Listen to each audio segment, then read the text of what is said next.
Greetings everybody, this is Sarah coming to you from the editing table where I am putting together the video you are about to watch. I've got my computer here, just getting started on that process. So I filmed this video, I went back and checked, I filmed this video on June 3rd, right on schedule for a spring reading wrap-up summer TBR video. And then I just kind of never edited it. I didn't really forget about it. I just, had a rocky end to the school year, and then it's been a busy summer. I went on 2 separate sort of short vacations with my family, spent a lot of time with Florence and with my nephew, and trying to just make progress on my reading and get a bunch of things done. And basically what happened is the rest of June went away, and then July went away, and now it's August 4th, and I am sitting at this table putting together my edit.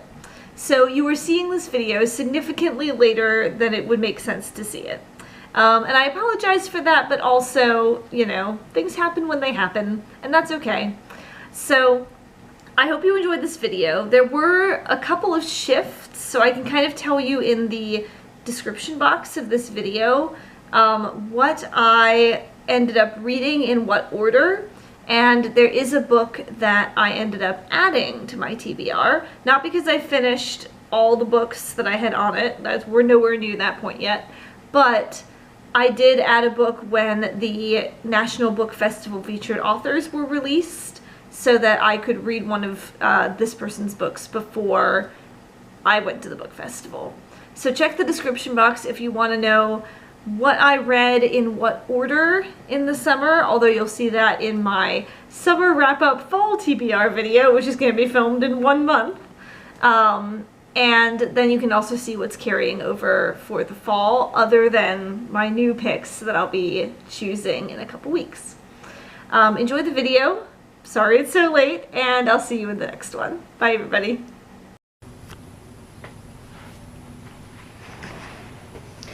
Hey everybody, welcome back to another installment of Sarah Builds a TBR, place where I show you what I have been reading and what I intend to read for the season ahead. It's been since the spring since I've done one of these, and honestly, I think we kind of expected that another video would be out on our channel between my spring TBR video and my summer one. I know I had one more video at least that I was planning to do, and I'm sure Florence had videos that she was also planning to do. But of course Florence is very busy being a new mother, and I am just busy. There's just so much going on. I'm very much looking forward to the summer, because the summer is my time to read. As a teacher, my last day of work is 2 weeks from today, and I am counting down the minutes. Summer is a great time for me to get as many books read as possible, and I know I've said the words reading slump 100 times, but I still feel like maybe summer will be when I finally get over that last hurdle and start to pick up my pace a little bit. Now, the reason I mention my reading pace is because I'm about to tell you what I read in my spring TBR. As you guys probably remember, there are 4 books that I choose each season, each of them from one of 4 specific categories. So just to review, those categories are a mood read, a book that fits a prompt on the Pop Sugar Reading Challenge, a book that I think I'm planning to unhaul, and a book that I find in a random little free library. And of those books, the only one that I read was my mood read, which is If We Were Villains by M.L. Rio. I got this specific copy signed. I bought it at the, not the National Book Festival, what am I talking about? At AwesomeCon in Washington, D.C. in April. So I was actually starting to read this book in March with a library copy, but I think for some reason, maybe it's just dark academia season, it was really popular even though it came out years ago. So there was a line, I had to wait in line in the holds queue to get a copy of the book, and then there was someone waiting behind me, so I wasn't able to renew it. So I didn't properly start reading this book until April. And the thing I'm kind of ashamed of is I'm not actually done. I still have about 100 pages to finish before I get to the end of this book. And I would be worried about the fact that I'm moving through this book so slowly. It's taken me 2 months plus to read this book. I must hate it, right? 100% do not. This might be my first 5-star read of 2025. If it's not, it's definitely above a 4-star somewhere. If you don't know, If We Were Villains is it's a dark academia, and it's about a group of 7 students at a very sheltered conservatory in the Midwest, studying theater, studying Shakespeare in particular. And they quote Shakespeare constantly. Shakespeare is fundamentally their life. That's really all that they think about all day, every day. And they're seniors, they're about to graduate. And what's interesting about this is that even though their relationships are kind of fraught in some ways, there's not really a sense, at least from where I am 75% of the way through the book, there's not a sense that in the years before their 4th year that there was any kind of significant boiling pot of tension between these 7 characters that was designed to lead them into catastrophe. But as they start their last year of school and the pressures of it, things begin to spiral out of control, and by the end of their fall semester, one of them is dead. And everything after that is them trying to hold it together, trying to figure out what really happened, trying to figure out who they are and what they can say and what they can do, and just emotionally falling apart at the seams. And I know that there are more twists and turns to come in the last 100 pages of this book. So that's why I can't fully rate it yet. But I am restraining myself from looking ahead to find out what happens. I'm very excited to finish this book. It's a keeper for sure. I know some people who gave this book mixed reviews. I'm sure some people who weren't super familiar with Shakespeare, which is my special interest. So I'm following along just fine. But some of those people rated this lower. Some people also rated it lower if they read The Secret History by Donna Tartt first. I wonder if whichever one of those 2 books you read first is the one you end up liking more. I certainly wouldn't read them too close to each other, because from what I hear, they're very similar. So if those 2 things don't apply to you, I would definitely read this, because I'm having a great time. It's fantastic. Hey again, everybody. It's a couple weeks later, and I've got my morning coffee, which I'm going to try not to knock over. And I wanted to come back because I have finished If We Were Villains, and I want to tell you what I thought about it. Normally I wouldn't come back if I agree with the review that I predicted earlier in the video once I finish it. But the ending of this book, you guys, we have to talk about it. First of all, 5 stars, 5 stars a million times, 5 stars for sure. So good, so devastating. Yeah, the last 100 pages of this book is a roller coaster. So I kind of knew, really from the end of Act 1, when the murder of this character happens, I kind of knew who I thought did it. And I was right. I had some theories about what specific circumstances might have been the cause of it, or what this person's motivation might have been, or if anyone else might have helped them to commit this crime. But the baseline person, I just knew pretty much from the beginning. And I also knew in the back of my mind that there was really only one way that that person's storyline could end. Again, I didn't have specific details, but I knew it couldn't be happy. I knew something was going to happen. And I was right about that too. I'm not going to be any more specific than that because I don't want to spoil anything for anybody who reads it. But even knowing in the back of my mind that those 2 things had to be true, it was still just such a gut punch to see it unfold. And the author, in many ways, really kind of gives you hope of like avoiding either of those things, and then of course they happen. I thought it was very touching. I thought it was suspenseful. I thought it was moving. One thing I didn't expect was that this book has kind of an ambiguous ending. Like the last couple pages, so they take it to its kind of tragic conclusion, and then the last couple of pages, ML Rio drops something that makes you think there is a chance, because it makes Oliver think that there is a chance that maybe something else is going on here, and there's some kind of hopefulness. And what I found was that either option was equally devastating. There was the option where what we think happened actually happened, and that's heartbreaking, and you don't even want to think about it.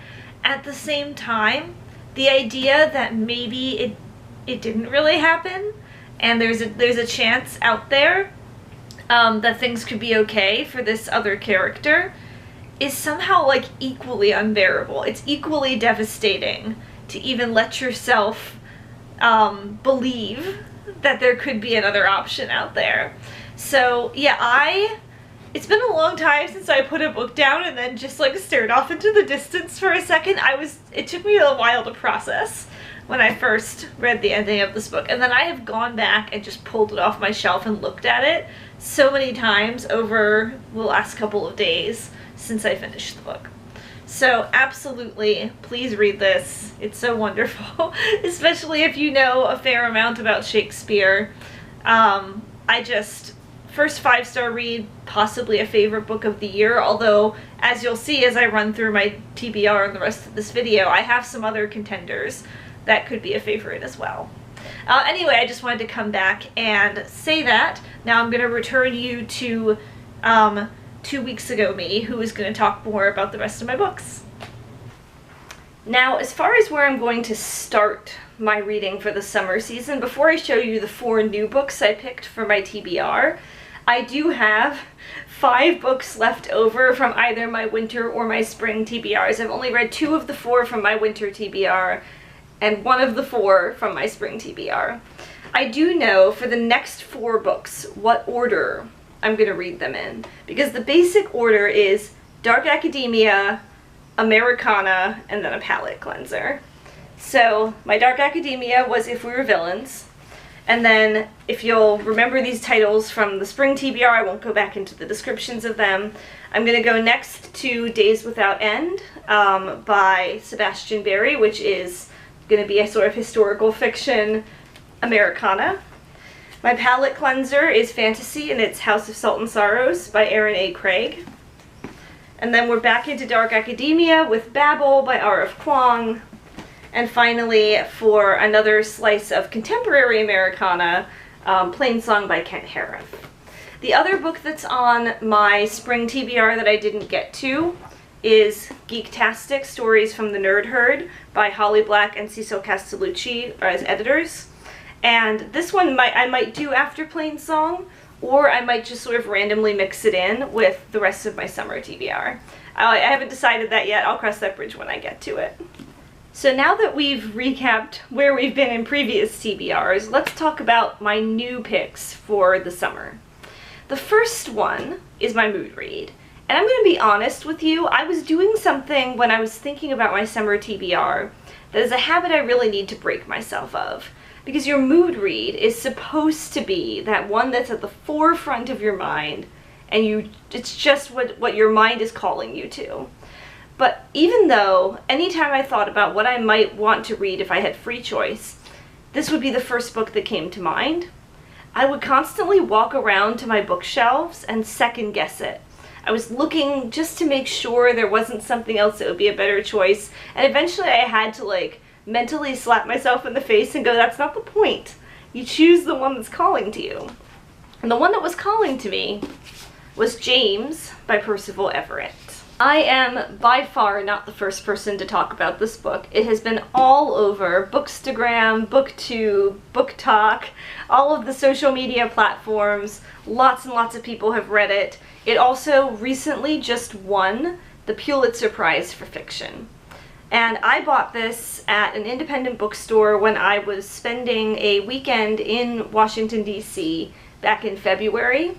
and I've been wanting to read it since then.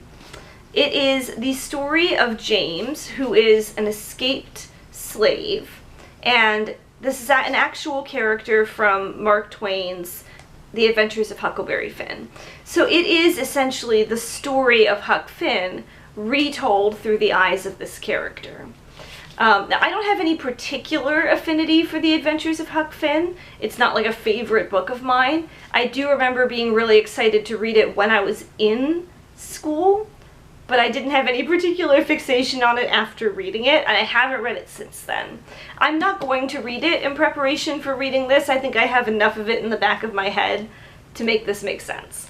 But I'm very much looking forward to it. I love a literary retelling from an interesting perspective, and I've heard so many good things about this. I'm doing a sort of summer reading challenge with a bunch of my friends who all also work in like library sciences, and a number of them have read this and they said that it was excellent. So that's my first choice. My second choice I changed halfway through because I knew that I wanted my Pop Sugar Reading Challenge category to be a classic that you've never read. I love this idea. As you might guess, I really like classics. As you might also guess from me as a teacher, I'm wearing a Romeo and Juliet t-shirt right now. I love classics. And there's many that I haven't read, although there are also very many that I have. And originally, I was going to read Emily Wilson's translation of the Iliad, which I got at the National Book Festival, signed last year. I really like what I've read of her translations, and I thought that was going to be the one I would choose. You know, it's long, it's a little bit dense, but it's the summer, you got time for it. However, then a couple weeks ago, I teach 10th grade, and our team was tasked with choosing the books that we were going to order for next year. And our curriculum is changing so that the main required text of the very first quarter after we come back from summer break is the Odyssey, which I'm totally fine with. But we decided that we were not happy with a lot of the dominant translations, like the Fagles and the Fitzgerald translations. So we asked our district if they would order us the Emily Wilson translation of the Odyssey. And I was really surprised actually that they said yes. So we've got a bunch of copies of Emily Wilson's The Odyssey coming in, and I just knew no matter how much I like her translations that I could not spend a chunk of the summer reading the Iliad and then immediately come back to work in the fall and read the entire Odyssey. You gotta pick one. So instead, my classic that I've never read for my summer TBR is going to be Maurice by E.M. Forster. Maurice is a classic novel from the early 1900s. It's actually a classic in the genre of LGBTQ literature, and from what I know about it, it's about a young man. I believe he's also in college. Yes, he goes to Cambridge, and it's sort of like a Bildungsroman, a coming-of-age story. He's growing up, and he is experiencing attraction to other men, and what I understand of this book is that it's one of the few, especially of its time, that portrayed sort of positive, happy, comfortable expressions of LGBTQ life. So it's not one of the tragedies we're all hiding all the time from everything. And I like the idea of that. That's something that I want to see more of. It's also a little bit shorter than the Iliad, which I appreciate. So I have to pause at this point in my TBR because this is the point where something kind of funny happened. I chose these first two books in my TBR around the same time, in early to mid-May. And I remember that I looked at them together after I picked them. And I said to myself, that's so funny. I have a book that the one-word title and the one word is someone's first name. And then I have another book with a one-word title and that one word is someone's first name. And it was in that moment that I realized that I had the opportunity to do the funniest thing ever. And that is why my unhaul book is Sophie by Rosie Rushton. This book already fit one of the categories that I was thinking of for my unhaul book, which was a book that is kind of either middle grade or very early young adult, but a book that I definitely thought was going to read a little too young for me. I have a number of those on my shelf. There's obviously a number of middle grade and young adult books that I have that I still love and cherish, but there's also a few that I think would not be quite as exciting to me as an adult woman in her 30s. This book, Sophie, is from a British young adult series for girls called the Fab Five. And from what I remember, it's just books about young teenage girls going through normal girl things, you know, puberty and boys and friend troubles and family troubles. And this one is about a girl who is dealing with her frustration with her mother. She doesn't like the priorities that her mother has for her. She wants to do other things, and then, you know, a boy comes along and she starts catching feelings and dealing with all of that. I have looked at the beginning of this book, lots and lots of just very long sentences. Not technically grammatically run-ons, I think, but this person's writing style, I don't think, unfortunately, is going to resonate with me anymore. Florence sort of handed me down this book and said that she was ready to get rid of it, so I have a feeling that I will read it pretty quickly and unhaul it as well. Now, for my final book, I went to a little free library that I remember going to a long time ago when I was doing one of my little free library trips around my area. And I remembered it being a really beautiful view. It was a little free library out by some farmhouses in the country, out in the hills. And the thing about going to a really rural little free library is it's either going to be packed with books because it's out in the middle of nowhere and no one goes there, or you're going to have the opposite problem and there's going to be practically nothing in there. My hope, obviously, was to find a book with a one-word title, and that one word is someone's first name, because what are we doing anything for if not for the bit, right? Now, failing that, I was hoping that I'd find a book that was already on my TBR that I didn't own and was really interested in. And I'm going to be honest with you, I did not walk out with either of those things, because the second of the two options that I described to you earlier was the case, and the little free library that I found only had 3 books in it. One of those books was a book I already own. The second one was a nonfiction book, which was actually about Ireland, which normally is a high interest subject for me, but I was not particularly interested in this specific book. And then that just left one, since I wasn't interested in either of those two. So I had to take it. Now, the book that was in there was The Silent Patient by Alex Michaelides, which again is something that I've heard about a lot on the online book-related social media communities. This is a thriller, and it's about a woman in Britain. She lives in London, and she is an artist who shoots her husband and just refuses to say anything about the crime, why she did it, anything like that. And so she is just kind of, I'm guessing, deemed unfit to stand trial and is kept in a psychiatric ward until this psychotherapist comes along and he is determined to find out what really happened. I have heard mixed reviews of this book. I have heard people online say that it was the best thriller they've ever read, and I've heard people say that it was an incredible letdown. I am not normally a thriller person.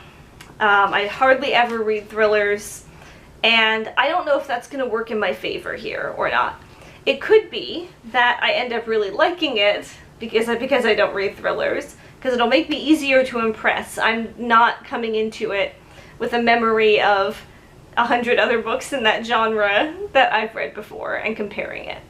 But it could also go the opposite way and mean that I'm harder to impress because I'm not familiar with the conventions of the genre, and so I just don't have that affection for it that other people do. But I'll be interested to see what I think about this. Even though I'd heard a lot about it, it was not on my TBR. It was not a book that I had expressed interest in reading. But I guess if you're doing the luck of the draw of a random little free library, getting a sort of booktube popular book is not the worst thing that could happen. So here is the stack. One thing I really like is that once again I've got a diversity of genres here. I liked that about my spring TBR, and I like it about this TBR. I like that we've got contemporary young adult, we've got LGBTQ romance / slice of life coming of age, we've got historical fiction literary retelling, and we've got thriller. That seems like a good balance to me. And of course I'm going to be prefacing all of that with dark academia and fantasy and more realistic fiction. So there's a lot to come. I'm really hoping that when I film my summer wrap-up at the end of August, that I will have more than 2 books to show for it. Because so far my record for a seasonal TBR wrap-up is 2. I don't want to say the word reading slump again. I'm trying not to say the word reading slump, but I feel like we're getting there.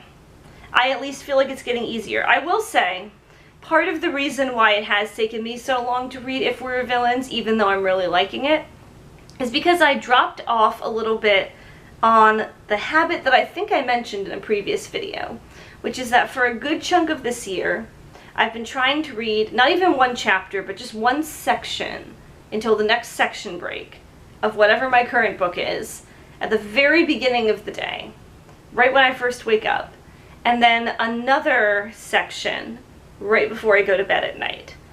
As I've headed into the spring, like I was doing pretty well on that in the winter months, but as I got into the spring, my life got so busy, I just started to really struggle getting up earlier than my normal alarm to read in the morning. And I would be so tired by the end of the day that I just wasn't able to stay awake when I got in bed at night, and I wasn't able to push myself to go to bed early enough to have the energy for it. So in addition to having more free time in the summer, I think what will really help is if starting now I work on getting back on that routine, because my progress was slow when I was on that reading routine, but it was happening.